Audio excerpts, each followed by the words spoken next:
major change that triggered the whole landscape. The first one is about the emerging technology, like mobile learning, data analytics, social media, or video conferencing that makes the learning style to be more digital. Number two is the Industrial Revolution.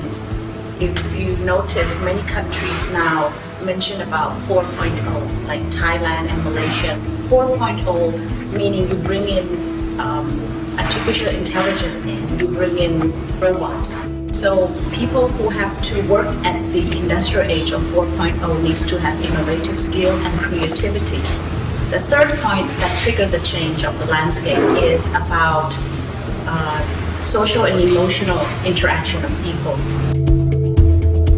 Now people are talking about global citizenship for the students.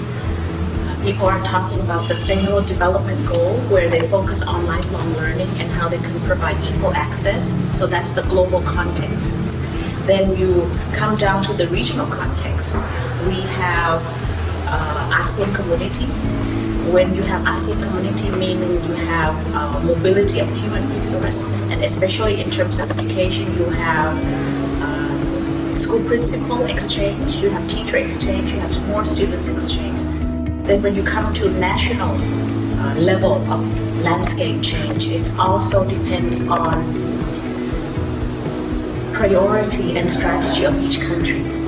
For example, in Thailand, now the focus of the educational strategy is Thailand 4.0. We want to educate our students or our human resource to have an innovative and creativity skills. So the curriculum focus on STEM education towards that direction. Malaysia, for instance, they also have their master plan target on Master Plan Malaysia 2030, where their human resource will have the highest income or will gain a lot of high income. So to do that, they change the curriculum at the primary or secondary level. In Singapore, they want their kids to be holistic learner, educate child as a person.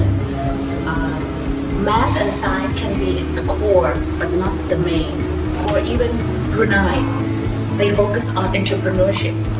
For today, the change of the educational landscape has dramatically changed.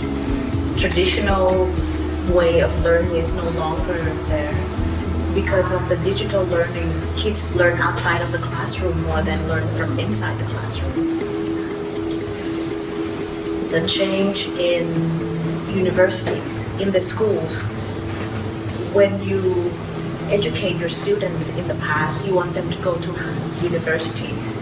But the recent development is that universities closing themselves because nobody wants to enroll in the universities. They want to get a job right away. So what direction your school needs to keep in mind? As a school leader, if you put the changing of landscape up there, then you realize that if the landscape change, you're teaching something that may not exist now, or the job that exists now might not be there in the future. Are you teaching them fixed skill, or are you teaching them content for them to memorize? As a school principal, you need to know all of these contexts so that you can see which direction you can head your school, and the thinking of what you need to prepare the student in the future career will also depends on all these landscape changes.